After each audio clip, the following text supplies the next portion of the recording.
મારું નામ યોગેશ છે અને આજે હું તમને મારી એક રોમાંચક વાર્તા કહેવા જઈ રહ્યો છું. હું 23 વર્ષનો હતો અને અમારા ઘરમાં ઉપરના માળે 2 રૂમ હતા જે ભાડા માટે ખાલી હતા અને હું અહીંયા મારા અભ્યાસની સાથે સાથે ઓનલાઈન કામ પણ કરતો હતો. એક દિવસ કપલ ભાડે રહેવા રૂમ જોવા આવ્યો અને ભાભી દેખાવમાં તો થોડી શ્યામ હતી, પરંતુ તેની આંખો તેની સુંદરતા વધારો કરે છે અને તે લગભગ 5 ફૂટ 6 ઇંચ હતી અને આ જોઈને મારી લાગણી વધી ગઈ હતી. તે કદાચ આ લોકોને ભાડે રૂમ લેશે અને હું ભાભી સાથે વાતચીત કરી શકું તો ખૂબ જ મજા આવી જાય.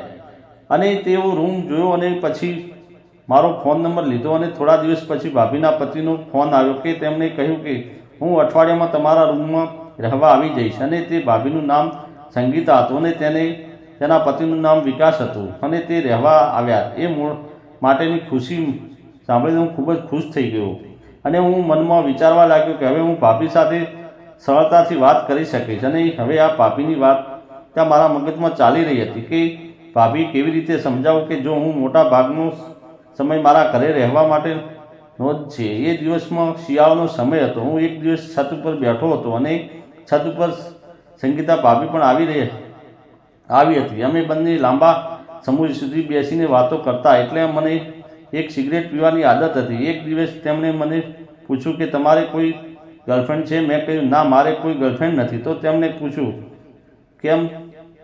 કહ્યું મને તમારા જેવી કોઈ મળ્યું નથી. સંગીતા ભાભી ખૂબ જ હસી પડ્યા અને કહ્યું મારા જેવી શોધી અને તું શું કરીશ? કોઈ સારી શોધ. મેં કહ્યું પણ તમારા જેવી જ મળે તો મારું નસીબ ચમકે. અને પછી ભાભીએ કહ્યું કે તમે મારી સાથે શું કરશો? મેં કહ્યું જે કરવું હશે તે બધું કરીશ અને તે મારા મગજમાં જે છે હું તમને નહીં જણાવી શકું.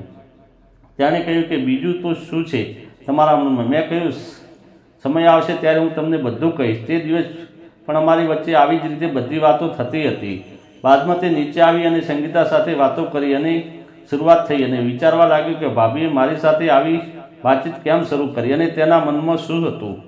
અને હવે મારા માટે આવું કંઈ અલગ જ લાગે છે. અને હું થોડું સમજવા લાગ્યો હતો કે વાત થઈ ગઈ છે. પછી એક દિવસ અમે બંને શિયાળાની ઋતુમાં તડકામાં બેઠા હતા. હું ખુરશી પર બેઠો હતો અને આજે તે મારી સામે જમીન પર બેઠી હતી અને ભાભીએ એક ખૂબ જ સરસ કુર્તો પહેર્યો હતો અને મને અડધા દર્શન થઈ રહ્યા હતા. અને કદાચ ભાભીએ મારી નજર જોઈ લીધી હતી કે હું શું જોઈ રહ્યો છું. ત્યાંથી તે ઉઠીને નીચે ગઈ અને આજે ફરી ભાભી હું બંને ધાબા પર બેઠા હતા. આજે ફરીથી ભાભીએ કહ્યું આજે તારી નજર ફરી ગઈ લાગે છે શું? અને ભાભીએ બીજી વાર પણ સૂટ પહેર્યો હતો. તેના કરતાં આજે પણ મારી નજર ખૂબ જ ત્યાં જતી રહી હતી અને આખું જોઈ રહી હતું. તમારો સૂટ ખૂબ જ સુંદર લાગે છે અને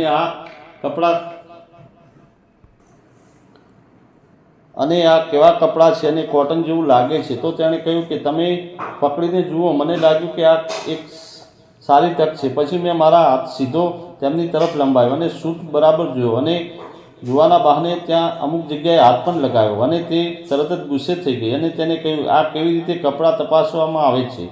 મેં કહ્યું માફ કરજો, મેં તમને ભૂલથી સ્પર્શ કર્યા છે. તો તેણે કહ્યું કે તમને ભૂલથી સ્પર્શ કર્યા નથી, તે જાણી જોઈને કર્યું છે. હું ડરી ગયો અને મને માફ કરજો અને હું નીચે આવી ગયો. પછી હું થોડા દિવસો ધાબા પર પણ નહોતો ગયો હતો અને 2-3 દિવસ પછી મને વોટ્સઅપ પર મેસેજ આવ્યો અને તેને મને મેસેજ ડીપીમાં સંગીતા ભાભીનો ફોટો અને તેમણે તેના પતિનો મોબાઈલ લીધો અને ભાભીએ મેસેજ કર્યો, પરંતુ મેસેજમાં કહ્યું કે ઉપરના માળે કેમ નથી આવતા? મેં કહ્યું સમયના અભાવે હું આવી શકતો નથી. તેણે કહ્યું કે હું એકલી બેઠી છું, અત્યારે આવવું નથી. અને મેં કહ્યું આવું છે અને અમારી નજર સતત ભાભી તરફ રહેતી હતી.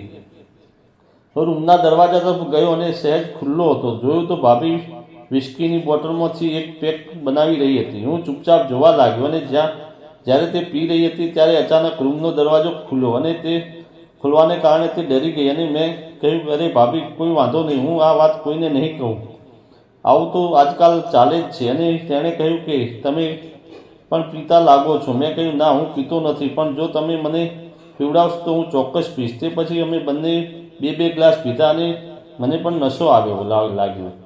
પછી મેં સિગરેટ પણ પીધી અને પછી ભાભીએ પણ 2-3 વખત મારી સિગરેટ પીધી. હું સમજી ગયો કે ભાભી પણ બધા ગુણોથી ભરપૂર છે. હું વિચારતો હતો કે આજે એક યોગ્ય તક છે, પણ આજે ફરી ભાભી ગુસ્સે થઈ ગઈ અને ભાભીએ મને પાછા ધકેલી દીધો. તેણે ગુસ્સામાં કહ્યું કે શું કરો છો, મારા રૂમમાં બહાર નીકળો. હું ડરી ગયો અને સોરી કહેવા લાગ્યો. તેણે કહ્યું દૂર જા. તેના રૂમમાંથી બહાર આવ્યો અને હવે હું ઉપરના માળે જવાનું સંપૂર્ણ બંધ કરી દીધું. પછી થોડા દિવસ પછી ભાભીના પતિ બહાર ગયા હતા અને પછી વોટ્સઅપ ઉપર મેસેજ આવ્યો. તેણે ફરી મારી પાસે સામાન્ય વાતો કરવાનું શરૂ કર્યું. થોડી વાર પછી તેણે કહ્યું કે તમે મને ઘણા સમયથી જોયા નથી, તમે ક્યાં રહો છો? પછી હું તેની પહેલી વાત એ કહીને ગુસ્સેથી કહ્યું કે ભાભી, હું આવી શકીશ નહીં, કેમ કે હું તમારી પાસે આવું છું તો તમારા મગજમાં કંઈક થવા લાગે છે અને હું તમને પસંદ કરું છું. તેણે કહ્યું કે પરંતુ હું કંઈ કરી શકતી નથી. મને ડર લાગે છે કે હું કોઈને ખબર પડી જશે તો શું થશે? મેં કહ્યું ના તો ના, કોઈ જ નહીં. અને કેવી રીતે ખબર પડશે? લોકોને તેને કહ્યું આવી તો વાતો કહેવામાં નથી આવતી અને આવી વાતો આપમેળે ફેલાઈ જાય છે. મેં કહ્યું એવું કંઈ નથી થાય. આટલી વાત કહીને મેં તેનો ફોન ડિસ્કનેક્ટ કરી કર્યો. અને આજ રાતે અમે બંને વોટ્સઅપ પર હતા અને સામાન્ય વાતો કરતા હતા. ભાભીએ કહ્યું આજે તો ભાઈ નથી. અને મેં કહ્યું તો તમે મજા તો નથી કરતા ને? તેણે કહ્યું ના. હું તરત તેમના રૂમમાં તરફ પહોંચી ગયો અને તેમનો દરવાજો ખોલવા માટે કહ્યું તો તેમણે કહ્યું કે મારું બાળક કંઈ સૂઈ રહ્યું છે, તેથી આપણે બીજા રૂમમાં જઈએ. અને તેણે કહ્યું તમારા ભાઈ થોડા દિવસ માટે વિદેશ ગયા છે અને હું એકલી જ છું, જેના કારણે મને એકલા રહેવાનું મન નથી થતું, કારણ કે મને પણ બીક લાગે છે. અને જો તમે ઈચ્છો તો આજથી તમે ઉપરના માળે સૂઈ શકો છો. મેં કહ્યું ઓકે ભાભી, મને કોઈ પ્રોબ્લેમ નથી, આજથી હું ઉપરના માળે સૂઈશ. અને ભાભીએ પૂછ્યું તમે શું પીશો? મેં કહ્યું હું ચોક્કસ પીશ. ભાભીએ એક બોટલ અને એક ગ્લાસ લઈ આવ્યા અને નાસ્તો કરી થોડો સલાડ પણ લઈ આવ્યા. અને પછી ભાભી અને હું એકદમ નશામાં આવી ગયા. પછી અમે ખૂબ જ મજા કરી હતી અને ભાભી પણ ખૂબ જ ખુશાલ હતા અને હું પણ ખૂબ ખુશ થઈ ગયો હતો. અમે ત્યાં ક્રિકેટની રમત શરૂ કરી ના કે થાકવાનું નામ લેતી નથી. મિત્રો, આશા રાખું છું કે તમને આ મારી વાર્તા જરૂર ગમી હશે. મિત્રો, ચેનલ પર નવા હો તો ચેનલને સબસ્ક્રાઈબ જરૂર કરજો. અને મિત્રો, તમને વિડીયો જુઓ અને સબસ્ક્રાઈબ પણ નથી કરતા, પ્લીઝ યાર એક સબસ્ક્રાઈબ કરી દેજો. ધન્યવાદ.